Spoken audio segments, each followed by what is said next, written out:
नमस्कार. मी आज हो खूप दिवसांनी व्हिडिओ करसा. मध्या बरेच दिवस आम्ही गोव्यात गेलेलो, त्यातील कोकणात गेलेलो, माझो बोड्यो आयलेलो बाहेरच्या देशातून. त्याला लागून व्हिडिओ उरले. आता हो व्हिडिओ किती बद्दल सांगणार तर मी आज जो व्हिडिओ करणार सांगता तो एक लहानसा प्रवास वर्णन, म्हणजे पूर्ण प्रवासाचा नव्हे. आम्ही फक्त रत्नागिरीतून गुहागरला जितके गेलो त्याच्याबद्दल मी तुम्हाला थोडीशी माहिती सांगणार. आता प्रवास वर्णन म्हटला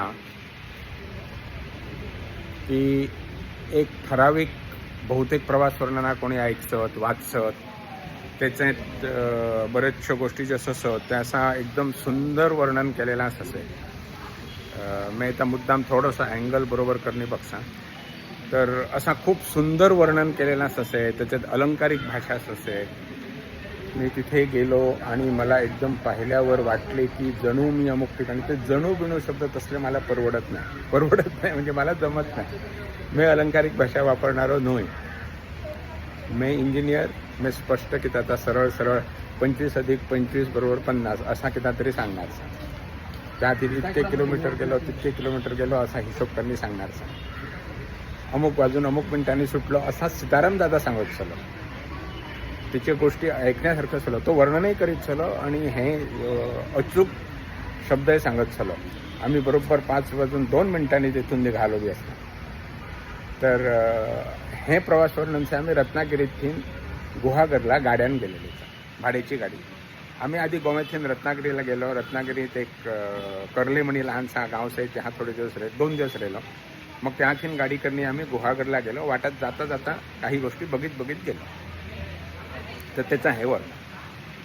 तर रत्नागिरीतून गुहागरला जायचे वेगवेगळे रस्ते सो. म्हणजे आधीचा जो जुनो रस्तो सलो. आता थांबा मला बाग बेसे मिळશે मी त्या जाणी बेसचा आणि करसा. हां, तर आधीचा जो जुनो रस्तो सलो, जुनो म्हणजे जुनो म्हणे नका त्याला, तर तो हायवेन चलो. म्हणजे जो गोवा मुंबई हायवेस आहे तो मध्य संगमेश्वर वेल्याचा असे. तर कोकणातली जितकी ही गावं असत समुद्रकिनाऱ्याची त्यांच्या सगळ्यांच्या मध्य न्हंय सत.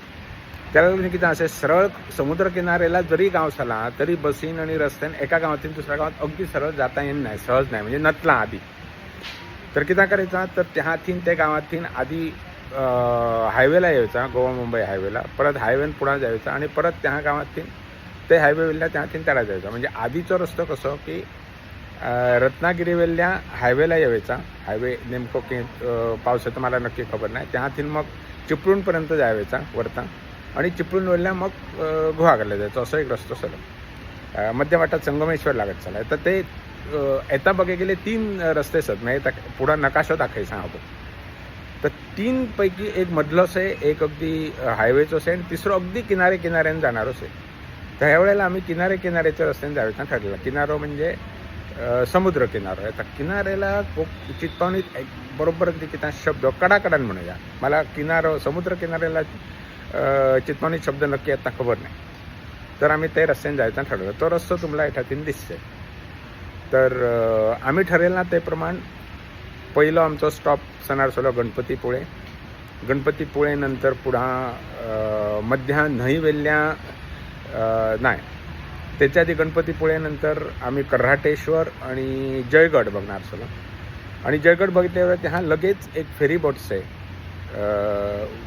तवसाळ फेरी म्हणे.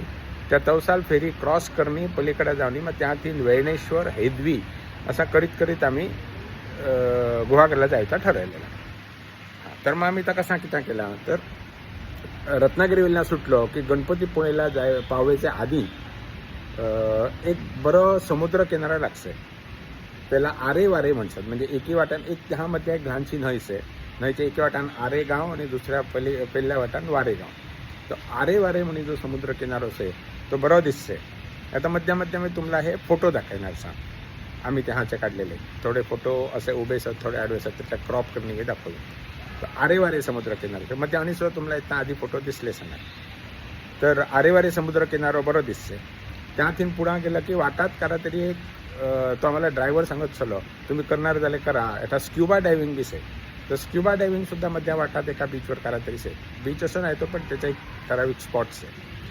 त्यातून पुढे गेलो की हळूहळू करता करता आपण गणपतीपुळेला पावसा. गणपतीपुळेला आम्ही पावलो, गणपतीपुळा बघितला. मी 17 वर्षांपूर्वी आधी गेलेलो, 17 वर्षापूर्वी आधी गेलेलो. तर 17 वर्षात तशी खूप बदल झालेलो आहे. खूप बदल म्हणजे कसं की मला दिसते हाली हे गेले 17 वर्षात प्रगती झाली से, रस्ते बनले सर, लोकांकडे पैसो आयलो से. तो 17 पैकी म्हणजे गेले बरोबर 10 वर्षात झालो का त्या आधीचे 70 वर्षात झालो की असलो प्रश्न नका. पण तसले प्रश्न येसत लोकांना. आधी सामकेच गरीब सगळे गेले 10 वर्षातच सगळ्या किता झाला बी ह्याच्यात मी मानित नाही. तर त्याला लागून प्रगती झाली से, मध्या इंडस्ट्रीसुद्धा झाली से.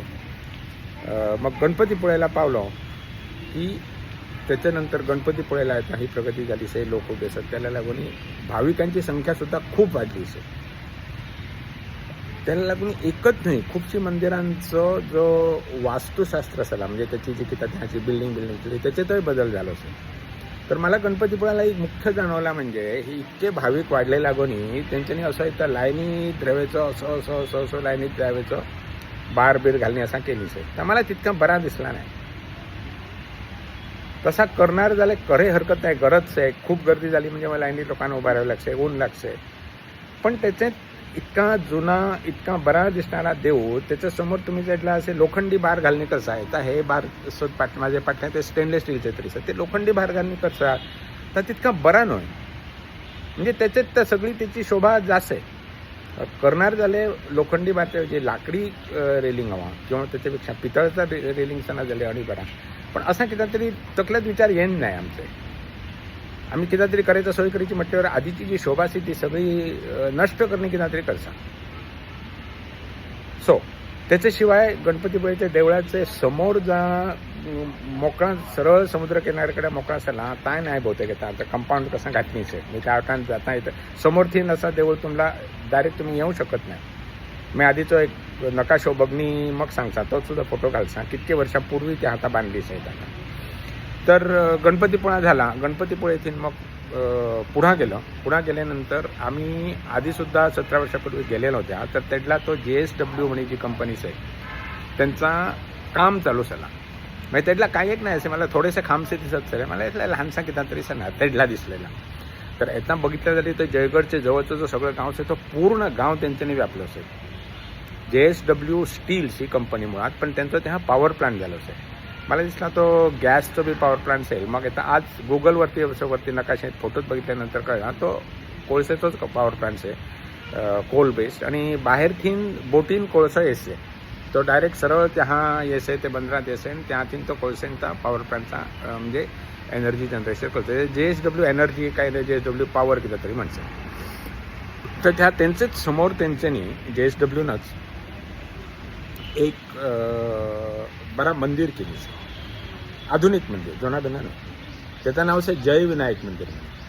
त्या बघणी मला खूप बरा दिसला. त्याचं आर्किटेक्चरचा इथं नवीन केलीच आहे. त्या म्हणजे असा ब्रह्मदेशातला कसा असे त्याची छत बीत असा बरा अँगलमध्ये त्याचे फोटो तुम्हाला दिसतच राहणार मध्यामध्ये. आणि बरा सुंदर केलीच आहे. त्याचे शेजारी बाग सगळं हो सडो आधीचो त्या दगड आणि काही एक नसला आधी.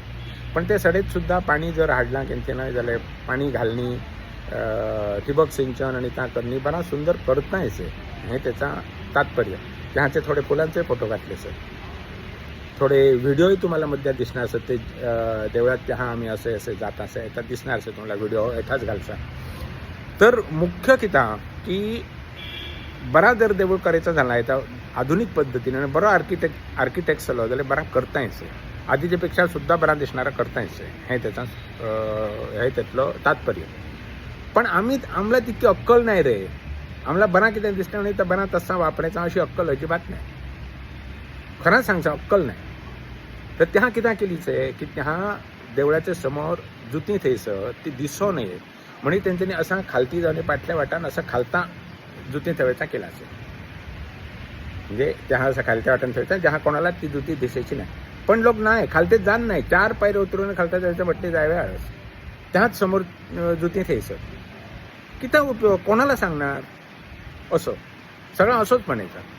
तर त्या JSWचा म्हणजे त्या जयविनायक मंदिर बघितलं त्यातून पुढं कर्राटेश्वर म्हणीस आहे त्या बरं त्या जुना मंदिर सना बनास आहे खूप जुना मंदिर आणि त्यातून असं खालतो पायऱ्यो खूप उतरून असं एक हेच आहे म्हणजे झरस आहे दगडात तीन असं समुद्र किनाऱ्याला अगदी बरे शुद्ध पाण्याचं झरं आहे मी आधी बघितलेलं आणि त्यातून असा गोमुख लावणे त्यांच्या पाणी होत नाही त्या मुद्दाम बघण्यासारखाच आहे ते त्याला गंगा म्हणतात.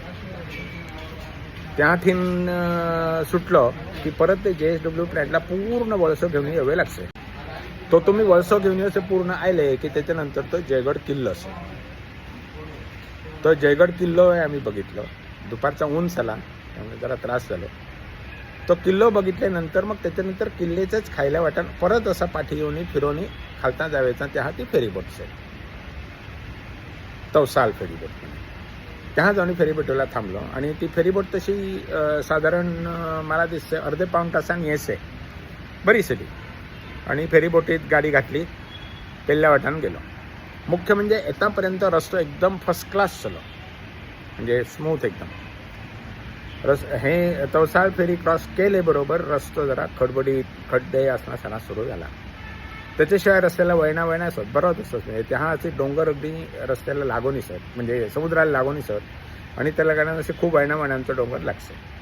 असं करता करता आम्ही वळणाने हेदवीच्या देवळाकडे गेलो. हेदवीला एक गणपतीचा मंदिर आहे दशभुजा गणपती बहुतेक म्हणजे मला विसरायचं रे मग चुकीचा सणाला खालता लिहिसा तर दशभुजा गणपतीचा मंदिर आहे त्या आहे तसाच आधीचा मंदिर बलासना आणि हे मंदिराच्या समोर मी सगळ्यात पहिल्यांदा आता कैलास चाफेचा झाड बघितलेला. आधी मंगेशीला त्याची फुलासत्री मला खबर आहे पण झाड मी त्या पहिल्यांदा बघितलेलं. त्याच्यानंतर आता बेंगलोरला खूप सत आम्हाला काय याचा कमी नाही पण त्या झाड त्या अजूनही तसाच आहे. तर त्या सुद्धा अजूनही देवळाचे भोवती सगळ्या वाटांनी असे पत्रे घातली सर मुख्य म्हणजे किती केली त्यांच्यानी तर पत्र घालून त्या बरं दीपस्तंभ सगळं त्याला अर्धपत्र्यांच्या भीतर अर्धपत्र्यांच्या भारतीवरती असं बंद केलेलं म्हणजे तिची शोभा गेली दीपस्तंभाची असो. तर हेदवी बघितला. हेदवी झाल्यानंतर मग आम्ही थोडेसे खालते उतरून वेळणेश्वराच्या देवळाकडे गेलो. संध्याकाळ झालेली आम्हाला पुढे झालेला वेळणेश्वराच्या देवळात गेलो नमस्कार केलो. माझे आजोबांकडचं म्हणजे आजीकडचं कुलदेव वेळणेश्वर पुन्हा गुहागर आमचं कुलदेव म्हणजे गणपतीपुळा आधी आम्ही आमचं कुलदेव म्हणत चलो म्हणजे 3 कुलदेव झाले. आमचं आधी म्हणत चलो तो गणपतीपुळा त्याच्यानंतर माझं मामाकडचं त्याच्यानंतर शेवट गुहागर म्हणजे आमचं आता आम्ही म्हणता करतो. तर मग वेळणेश्वर बघितला आणि वेळणेश्वराचा देऊळ तसा जुना बराच आहे पण त्या नवीन किता बांधकाम चालूच आहे. अगदी त्या असा म्हणजे शोभा बिघडण्यासारखा असा का मला काही दिसला नाही तसा बराच आहे. मग वेळणेश्वरकडनी आम्ही शेवट गुहागरला पावलो. आता गुहागर संबंधी मी वेगळे व्हिडिओ करणार सांग पण गुहागरला आम्ही संध्याकाळ पावलो. आम्ही ते दुर्गादेवीचे मंदिरात त्याचा भक्त निवास आहे त्या राहिलो. संध्याकाळच्या वेळा पावलो तसं स्वस्त से ठीकच आहे म्हणजे अगदी बरोबर भक्त निवास आहे असं म्हणे सोयीचा की त्याबद्दल मी वेगळे व्हिडिओ करीन एखादं तर बराच आहे. आणि त्या राहिलो आणि 2 दिवस रेवणी मग आम्ही त्यातून चिपळूणला परत येऊन चिपळूणला परत ट्रेनीन आम्ही गोव्यात आलो. हे झाला माझा असा क ख ग घ ङ वर्णन बिर्णन म्हणजे अलंकार बेलंकार काय नाही तसला साधा आपला क ख ग घ ङ ट ठ ड ड न सारखा आमचा प्रवास करून. तुम्ही कोणी जाणार झाले जाऊ शकता. हां तुम्ही म्हणता टॅक्सी जावे कितके पैसे लागले माझे अगदी 100% लक्षात आहे पण बहुतेक इतकं वेळाचं पूर्ण दिवसाचं आणि तो परत येणार रिकामं त्याचे त्यांनी 4,300 रुपये आम्हाला टॅक्सीचे घेतले. प्रवास वर्णन संपला.